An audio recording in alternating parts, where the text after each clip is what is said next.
invoquer la bénédiction des... Om Namo Bhagavate Vasudevaya.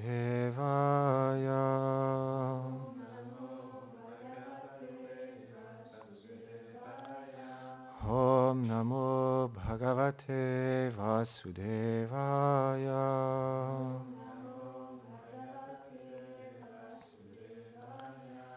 Om Namo Bhagavate Vasudevaya.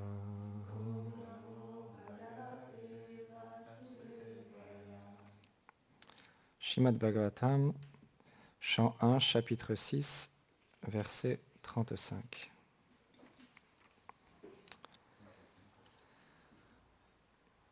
Yamadilbir Yogapate Kamaloba Atomuhu Mukunda Sevaya Yudvat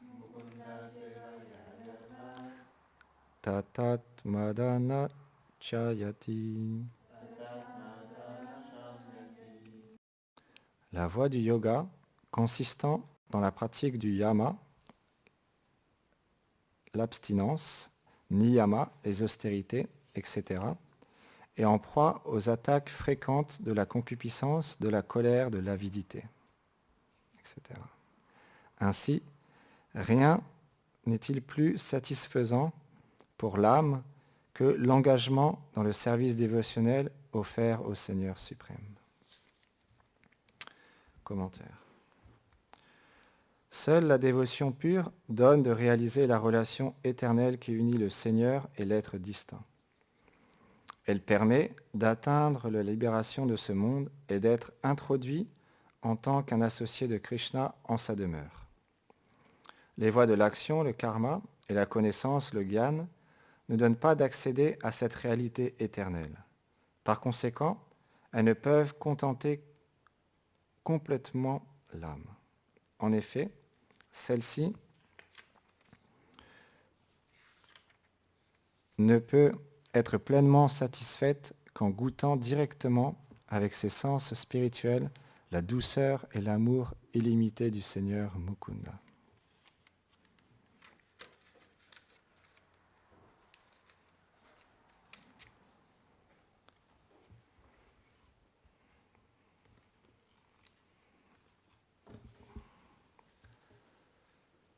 Om Ganati Mirandasya Gyanam Jaram Sharakaya Shakshu Militam Yena Tasmai Shri Gurave Namaha Namam Vishnu Paraya Krishna Prestaya Bhutare Shrimati Bhaktivedanta Swami Niti Namine Namaste Sarasvati Deve Gauravani Pracharine Nirveshesha Shunyavadi Pashyatya Deshatarine Jai Shri Krishna Chaitanya Prabhu Nityananda Shri Advaita Gadadhar Shivasadi Gaura Bhakta Vrinda Hare Krishna Krishna Krishna Hare Hare Hare Rama Rama Rama Hare Hare Vrindaye Tulasi Devyaye Priyaye Keshavasya Cha Krishna Bhakti Pratyadevi Satyavate Namo Namaha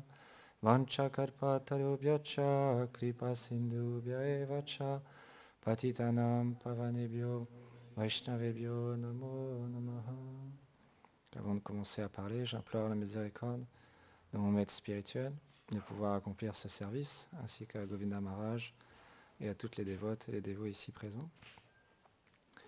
Srila Bhaktivinoda Thakur, il explique qu'il y a différentes manières d'approcher le Seigneur et donc de le servir. C'est expliqué, un des principes, c'est d'accomplir le service de dévotion, mais avec une certaine crainte, certaine peur, que si on n'accomplit pas ce service, il va y avoir des choses négatives qui vont arriver dans ma vie. On peut voir, par exemple, dans différents textes sacrés, différentes religions, on nous dit, si tu ne fais pas ça, tu vas obtenir ça, tu vas aller en enfer, ou tu vas avoir telle ou telle réaction, et si tu n'accomplis pas cette chose-là correctement, tu vas avoir telle ou telle réaction. il y a beaucoup de religions, de spiritualités qui sont basées au final sur la peur, où on accomplit les règles, on accomplit notre service ou nos prières, parce que si jamais on ne les fait pas, on va avoir des conséquences négatives dans notre vie. Et ensuite, il explique qu'il y a le principe on accomplit le service de dévotion pour obtenir des biens matériels. Donc ça, c'est quelque chose de très, très courant.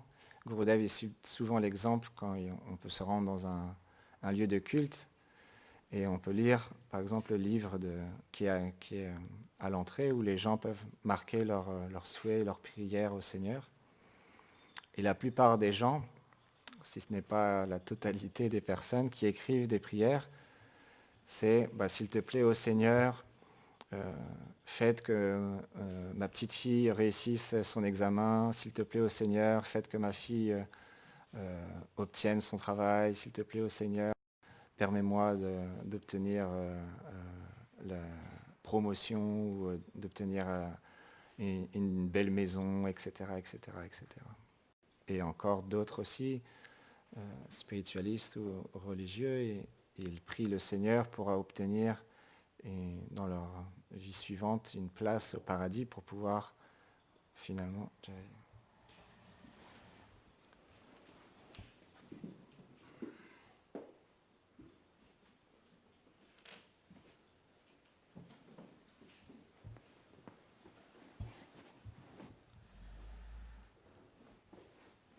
pour finalement obtenir une place dans une planète pour pouvoir continuer à se réjouir des sens. Et donc à ce moment-là, de la même manière, il prie le Seigneur dans un but intéressé. Et après, c'est expliqué aussi une autre façon qui est expliquée par Srila Bhaktivinoda Thakur. On pratique le service de dévotion par devoir. Mais il y a quand même une certaine reconnaissance où on est conscient que grâce à notre maître spirituel, grâce à notre Guru Parampara, je suis en contact du service de dévotion par gratitude et reconnaissance. Alors je vais faire mon devoir, je vais chanter mes 16 japa quotidiens, je vais faire tel service que mon maître spirituel m'a donné tous les jours. Et donc il y a cette attitude de devoir qui est là, de gratitude. Donc chez Bhaktivinoda Thakur, il dit là, à ce moment-là, c'est déjà positif, parce qu'on a un sentiment qui est différent de vouloir quelque chose en retour, où on fait juste les choses par peur. Et ensuite, là, on sert le Seigneur simplement par amour et pour lui faire plaisir. Et c'est ça, véritablement, que le Srimad Bhagavatam, que les Acharyas nous enseignent. C'est ce service offert non pas pour obtenir des richesses, non pas pour obtenir une position, non pas par devoir, mais par amour, par affection. Et simplement pour le plaisir du couple divin, on accomplit notre service. Et ça, c'est ce qu'on cherche. Et on suit dans les traces des habitants de Vraj et des associés éternels du Seigneur qui viennent dans ce monde pour nous enseigner comment accomplir ce service et comment aussi adapter ce service de dévotion en temps, lieu et circonstances, et comment justement engager toute chose pour le service du Seigneur. Parce que tout peut être engagé pour le plaisir du couple divin. Dans ce monde, je me rappelle, Govinda Maharaj, il expliquait un point intéressant, c'est qu'est-ce qui est Maya? Maya, c'est juste quelque chose qu'on n'engage pas pour le Seigneur suprême. Mais une fois qu'on l'engage pour le Seigneur, une table, par exemple, on peut s'en servir pour... on va dire pour couper de la viande par exemple dessus, ou on peut s'en servir pour poser le Srimad Bhagavatam, le micro, l'horloge, et à ce moment-là, cette table-là, elle est engagée dans le service de dévotion. Donc tout objet dans ce monde peut être engagé différemment. Et donc quand on a ce sentiment dans notre cœur qui vient par la grâce du Gourou, de vouloir juste servir le Seigneur pour son plaisir, sans aucune autre motivation, alors on est très fortuné. Et il y a un divertissement très fameux dans le Srimad Bhagavatam, je voulais qu'on connaît tous, où Varaha, le Seigneur, dans sa forme de sanglier, est apparu dans ce monde. Parce qu'il y avait un grand démon à ce moment-là, Hiranyaksha, qui semait la terreur partout. Et il avait même placé la planète Terre, dans laquelle on vit, complètement dans les fins fonds de l'océan. Et le Seigneur, dans cette forme merveilleuse, il est sorti de la narine de Brahma, et tout petit, et il a commencé à grandir, à grandir, à grandir, pour aller chercher dans le fond de l'océan la planète Terre. Et à ce moment-là, il a pris avec ses petites défenses, là, du coup, les grandes défenses, parce qu'il était devenu tellement grand qu'il pouvait ramener la planète Terre dans sa place qui était sa place originelle. Et c'est expliqué quand il est sorti de l'eau, à ce moment-là, il aurait pu juste en un instant détruire Hiranyaksha. Mais avant de tuer ce démon, il voulait protéger son dévot, Bhumi, qui est une personne. Et donc il ne s'est pas préoccupé du tout d'Hiranyaksha, il a d'abord placé la planète, et ensuite, comme Hiranyaksha, qui était envieux du Seigneur, comme beaucoup dans ce monde, on désire la place du Seigneur. Même en tant que sadhaka, on aspire à devenir un Vaishnav, un dévot du Seigneur, mais c'est très difficile parce qu'il y a beaucoup de couches qui nous recouvrent, et donc on désire encore contrôler les choses, et au final, que ce soit dans un couple, on veut être le centre de l'attention. Et on veut être finalement celui qu'on adore, celui qui obtient un service des autres et une attention particulière des autres. On expliquait quelque chose d'intéressant à Vaishnav, il partage dans une conférence. Par exemple, quand on est à l'école, les enfants ils sont là aujourd'hui, ils connaissent bien ça. Quand on est à l'école, par exemple, si le professeur il nous demande de venir au tableau, et puis on doit réciter le nom du meilleur élève, de celle ou celui à chaque fois que le professeur il demande quelque chose, c'est toujours le premier à lever la main. Il a toujours les meilleures notes, et donc on va dire elle, voilà, il dit c'est par exemple, on va dire Nathalie, la chouchou de la prof, avec ses lunettes et ses petites nattes, assis toujours au premier rang. Et là, on demande à Gauravani ou à Gokulananda ou Shyama ou Lila d'aller, comme eux c'est des Vaishnavas, ils sont humbles, et pour eux il n'y aura aucun problème, d'aller devant le tableau et de dire Nathalie est la meilleure élève, Nathalie est la meilleure élève, Nathalie est la meilleure élève, Nathalie est la meilleure élève. Mais si on a de l'envie dans notre cœur, ça va être difficile de chanter le nom de Nathalie comme ça en pensant c'est elle la meilleure, c'est la meilleure, moi je suis moins bon qu'elle. Ça va être difficile. De la même manière, quand on chante le Maha Mantra, si on a de l'envie dans notre cœur et si on veut finalement prendre la place du Seigneur, on ne va pas avoir de goût quand on chante le Maha Mantra. C'est pour ça, principalement, qu'on n'a pas de goût, c'est parce qu'on ne désire pas être le serviteur du Seigneur, on veut toujours être un maître. Mais dès qu'on veut servir le Seigneur, dès qu'on chante, comme explique Sri Bhaktivinoda Thakur, avec juste ce sentiment de faire plaisir au Seigneur, de pouvoir développer notre relation d'amour avec lui, alors là, il y a une relation qui se crée. Et là, il y a du goût quand on chante. Et ça augmente, et ça augmente. Et donc, à ce moment-là, comme Hiranyaksha avait de l'envie dans son cœur pour le Seigneur, et il tourmentait ses dévots, donc Vishnu, Krishna, il est apparu dans cette forme d'Hiranyaksha. Et donc, il y a un combat, parce que le Seigneur, quand il vient dans ce monde, il y a toujours différentes causes. Et Vishnu, Krishna, on dit Krishna, c'est difficile de dire Vishnu, Krishna, et il voulait aussi pouvoir expérimenter la chevaleresque et donc le combat. Et pour ça, il fallait que quelqu'un d'extrêmement puissant puisse rivaliser avec lui, parce que sinon, c'est pas amusant. Et il ne peut pas goûter pleinement cette chose-là si la personne en face, c'est juste une fourmi ou un être humain qui n'a pas de force, qui n'a pas de pouvoir, qui est très limité. Donc il y a tout un divertissement qui est expliqué dans le Bhagavatam, où c'est Jai et Vijay qui viennent dans ce monde, qui ont été maudits par les 4 Kumaras. Et donc je ne sais pas si c'est Jai ou Vijay qui est Hiranyaksha.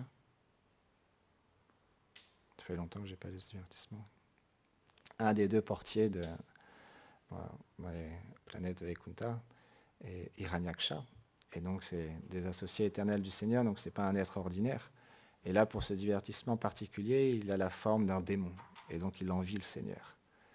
Donc là, il y a un combat terrible qui a lieu entre Varala et Hiranyaksha. Et c'est expliqué, c'est ce point-là que je voulais faire.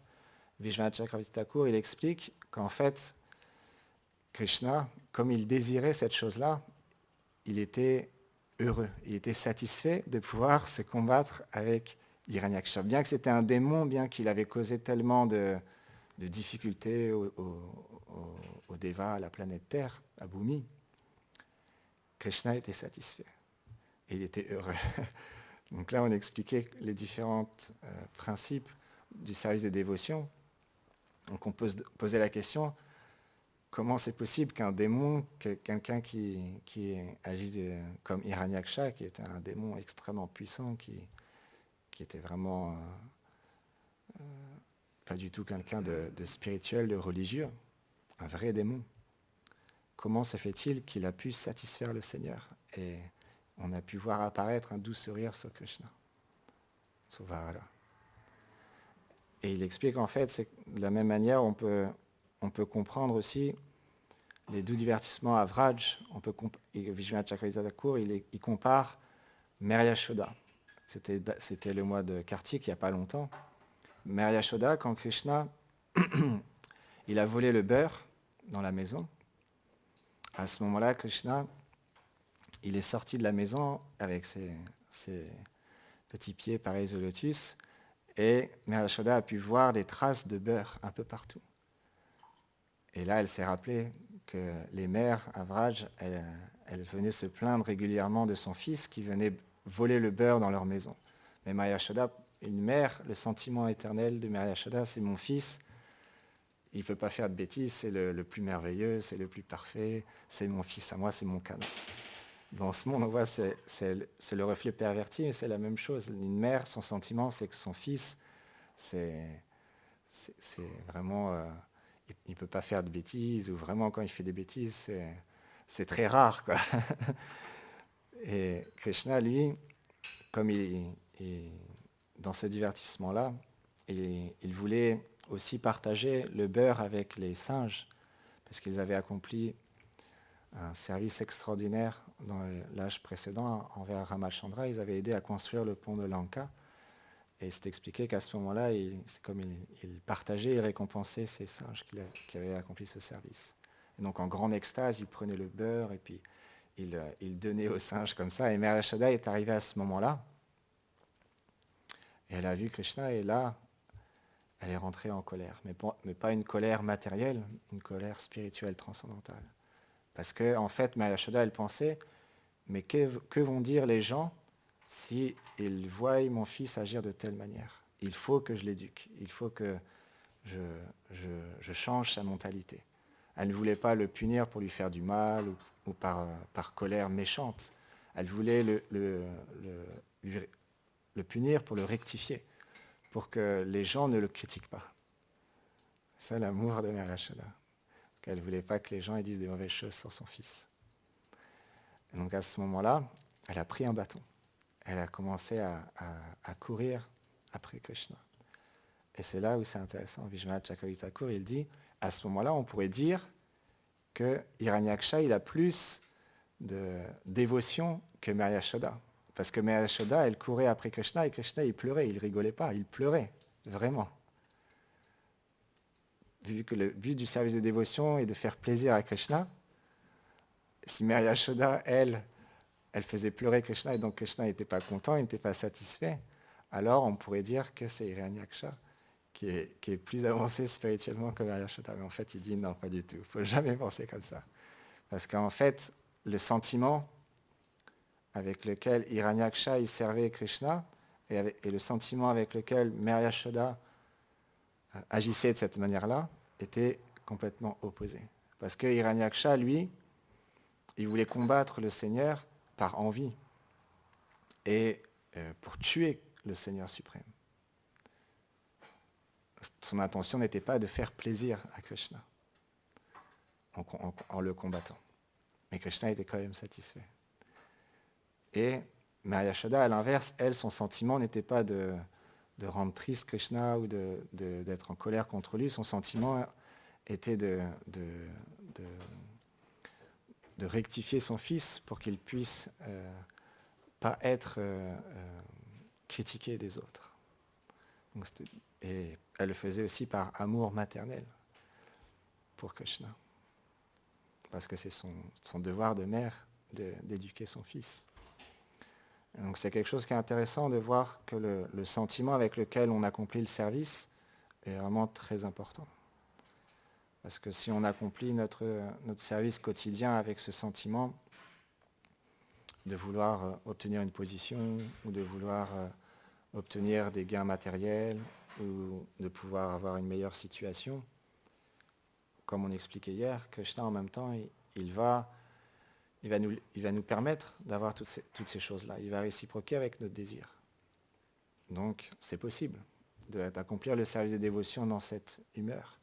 Mais si on désire réaliser qui nous sommes et quel est notre service éternel, quel est notre lien d'amour avec le couple divin, alors, chez la Bhaktivinoda Thakur, les acharyas expliquent qu'on doit accomplir le service dans cette humeur-là, juste faire plaisir à notre maître spirituel, faire plaisir au couple divin, sans rien attendre en retour.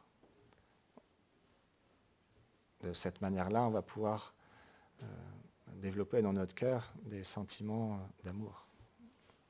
Hier, il y a une jeune fille qui répondait en fait sur WhatsApp à une vidéo qu'on lui a partagée. Et dans son message, c'était intéressant, elle avait bien écouté la classe, elle partageait ce qu'elle avait retenu, ce qu'elle avait apprécié. Et j'ai trouvé ça intéressant de voir, en fait, elle expliquait, au final, ça confirme mon sentiment qui est de chercher une relation d'amour avec le Seigneur. Et je lui ai répondu, ouais, j'ai trouvé, je trouve ça intéressant que tu as ce désir-là, parce que c'est un désir qui est très sincère et qui est très, très beau. Et c'est vrai, c'est très rare de voir quelqu'un, au final, il cherche à développer une relation d'amour avec le Seigneur. Que cette relation d'amour, elle est expliquée dans le Sri Chaitanya Charitamrita, qu'elle vient après des vies et des vies. Des millions et des millions d'existences. Et cette relation d'amour, elle se nourrit. Chez Gaur Govinda Maharaj, il explique qu'elle se nourrit en entendant les gloires du Seigneur, en entendant ses divertissements, en entendant parler les sadhus. Alors aujourd'hui, malheureusement, ce n'est pas un sadhu qui parle, un aspirant à Vaishnav, serviteur, mais si on répète fidèlement les paroles des sadhus, des Vaishnavas et des Shastras, alors on obtient quand même un bénéfice en écoutant et en parlant. Parce qu'il y a un échange. J'écoutais une conférence d'un Vaishnava et il commence sa conférence en disant « Rassurez-vous, aujourd'hui, on ne va pas faire une classe. On n'est pas à l'école, vous n'êtes pas venu ici écouter quelqu'un qui va vous faire une classe et puis il faut noter, il faut faire ci. Je suis venu moi aujourd'hui ici pour avoir Sadhu Sangha, pour avoir l'association des Vaishnavas. Et c'est ça qui est important. Quand on parle ou quand on écoute, c'est une association. Il y a une réciprocité entre celui qui parle et ceux qui écoutent. C'est un doux échange de partage et d'amour. Parce qu'on nourrit en parlant et on nourrit en écoutant notre bhajan au final, notre chant des saints noms. Parce que quand on chante les saints noms, si on n'a pas de nourriture, à quoi va-t-on penser ? Vers où vont aller nos pensées si on n'a pas de nourriture ? Ça va être très difficile de se contrôler parce que Krishna il explique dans la Bhagavad Gita, le mental, il est aussi difficile à contrôler que le vent.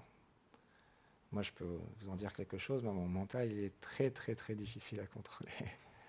Et il faut vraiment que je sois engagé dans le service pour pas que mon mental, il prenne le dessus. C'est difficile, parce que, comme expliquait Govinda Maharaj il y a quelques jours, on n'est pas tout ça.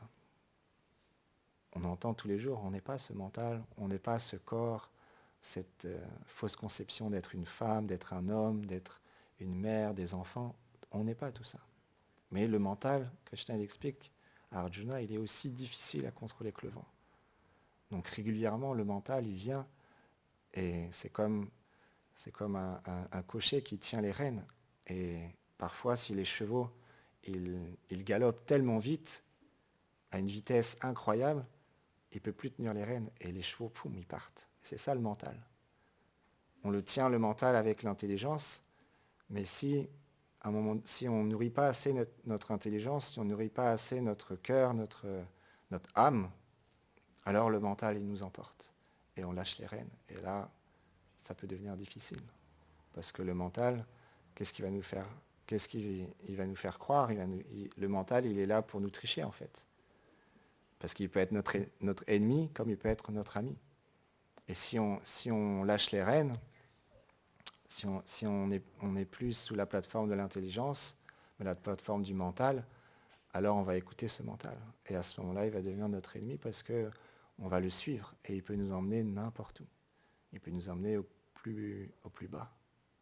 Et si au contraire, il est notre ami, on nourrit ce mental avec les textes sacrés comme le Bhagavatam et à travers l'écoute des Harikatha, des conférences, peu importe, d'un Vaishnav qui nous inspire, alors à ce moment-là, notre mental, il est comme apaisé, comme un océan. Il est très calme. Et à ce moment-là, il va être notre ami, parce qu'on va pouvoir se rappeler des doux divertissements du Seigneur, du couple divin, quand on chante les saints noms, ou de Sri Chaitanya Mahaprabhu et Nityananda. Donc s'il y a des questions ou des commentaires, on va s'arrêter là aujourd'hui. Si tu veux partager quelque chose, Maharaj. Jai Shri Bhagavatam Ki Jai Go Premanande Hari Bo.